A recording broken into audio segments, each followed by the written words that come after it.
I always believed betrayal would be loud. I thought it would come with shouting, slammed doors, dramatic confessions. I thought I would see it coming. I was wrong. When betrayal entered my life, it was quiet. So quiet that I almost missed it. It was a Tuesday night. Rain tapped softly against the bedroom window. Daniel was in the shower, humming like he always did after a long day. His phone buzzed on the nightstand. Once, twice, 3 times. I wasn't the jealous type. I had never checked his phone before. I trusted him the way you trust the ground beneath your feet, without thinking, without doubt. But that night, something felt different. Maybe it was the way he had been distant for weeks. Maybe it was the late meetings that kept stretching past midnight. Maybe it was the way he stopped looking into my eyes when he said, "I love you." The phone buzzed again. I don't know what came over me. Instinct? Fear? Truth knocking softly. I picked it up. The message preview was short, but it was enough. I miss last night already. Heart. My heart didn't shatter, it froze. Another message appeared under it. Same hotel tomorrow. Hotel. Tomorrow. Last night. My fingers went cold. Then the third message arrived. Delete our chat this time. She can't find out. She. That was me. The shower was still running. He was still humming. And in that moment, something inside me changed forever.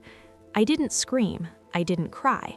I placed the phone back exactly where it was. When he came out wrapped in a towel, smiling like everything in our world was normal, I smiled back. That was the moment I decided I wouldn't explode. I would plan. The next morning, he kissed my forehead and said he had an important meeting. I nodded like the loyal wife I had always been. Then I followed him. My hands shook on the steering wheel. Part of me prayed I was wrong, that this was some misunderstanding, that I was being dramatic. But he didn't drive to his office. He drove to a boutique hotel downtown. 10 minutes later, she arrived. Tall, confident, certain. She walked inside without hesitation. Daniel met her in the lobby. He smiled at her in a way he hadn't smiled at me in months. Then he placed his hand gently on her lower back as they walked to the elevator. That small touch hurt more than anything else. It wasn't desperate. It wasn't rushed. It was comfortable, familiar. I didn't cry. I took pictures. When he came home that night and said he was exhausted from work, I nodded and asked if he wanted dinner. I watched him lie to my face, and instead of breaking, I started observing. Over the next 2 weeks, I documented everything.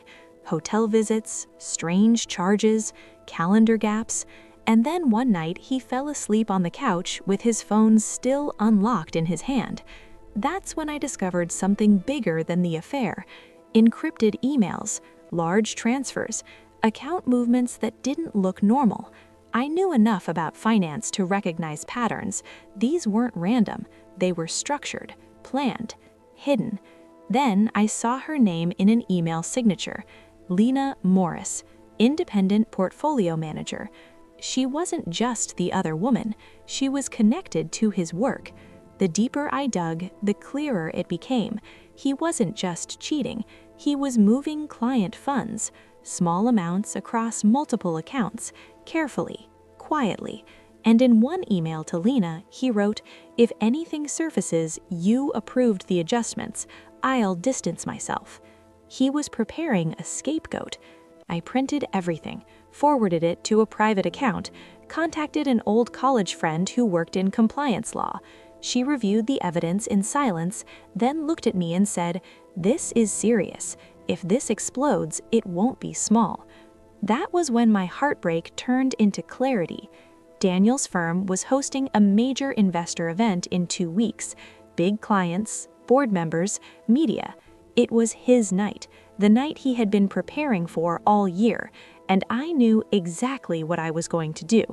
I scheduled the evidence to be sent to compliance, to senior partners, timed for the exact minute he would be mid-speech. The venue was stunning. Crystal lights, soft music, applause as he walked onto the stage. He looked perfect, confident, polished. "For me," he began, "trust is everything." Right on cue, his phone buzzed. Once, twice, again. He ignored it at first, then his smile faded. Murmurs spread through the room. A senior partner stood up and approached the stage. Daniel hesitated mid-sentence. "There are documented fund transfers involving you," the partner said quietly, but the microphone caught it. The room went silent. Daniel looked at me, confused, panicked, searching. I didn't smile. I didn't look angry. I just held his gaze. The security escorted him off stage. Investors whispered. Phones recorded. Lena stood across the room, shock written across her face.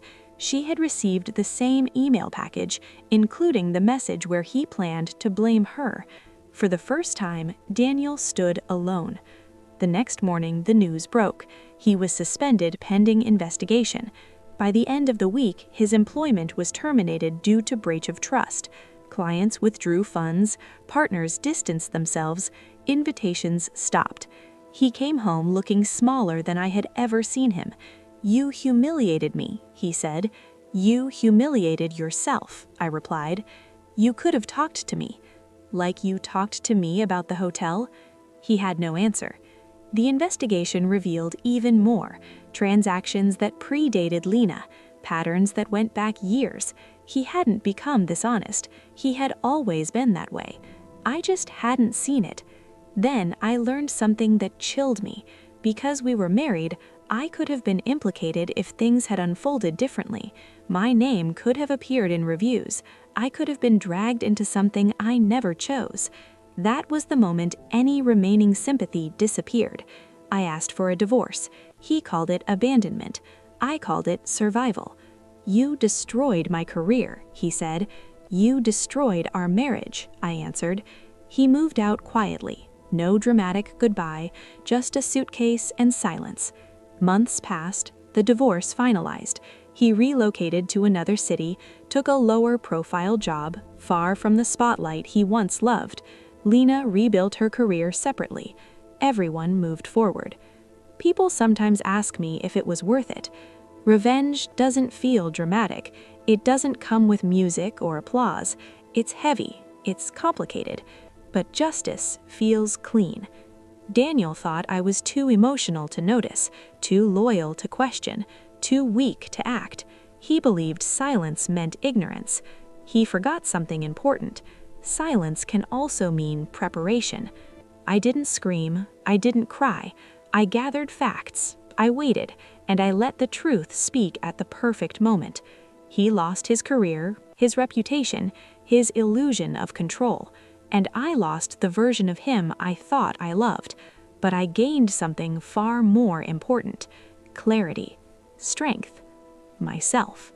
And that changed everything. After the divorce papers were signed, people expected me to fall apart. Some of them even waited for it.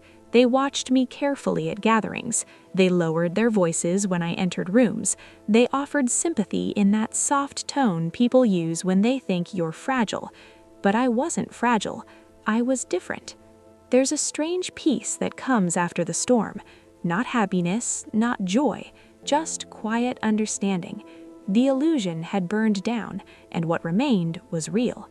The house felt bigger after he left. At first, the silence echoed. His empty closet, his missing shoes by the door, the space on the bathroom shelf where his razor used to sit. 6 years of routine erased. But with every passing day, I noticed something else. I could breathe. No more pretending not to see things. No more second-guessing my instincts. No more wondering if I was imagining distance that was clearly there. I started waking up earlier, not because I had to, but because I wanted to. I would sit by the window with coffee and let the sunlight fill the room. For the first time in a long time, my mornings didn't start with anxiety. Daniel tried to call a few times during the first month. I didn't answer. Then he sent a message. "We need to talk. Not about us, about something important." I stared at the screen for a long time before replying. "What is it?" He asked to meet in a public place, a quiet cafe downtown, neutral ground. I almost didn't go, but curiosity can be powerful. When I walked into the cafe, he was already there. He looked older, not physically, but emotionally, like the weight of everything had settled on his shoulders. He stood when he saw me. "Thank you for coming." I sat down across from him, leaving space between us. "What's so important?" He took a deep breath. "They're expanding the investigation." My expression didn't change. "And?" "They're looking into joint assets, accounts in both our names." A chill ran through me, but I kept my voice steady. "I've already provided everything they asked for." "I know," he said quickly. "That's not what this is about." "Then what is it about?" He has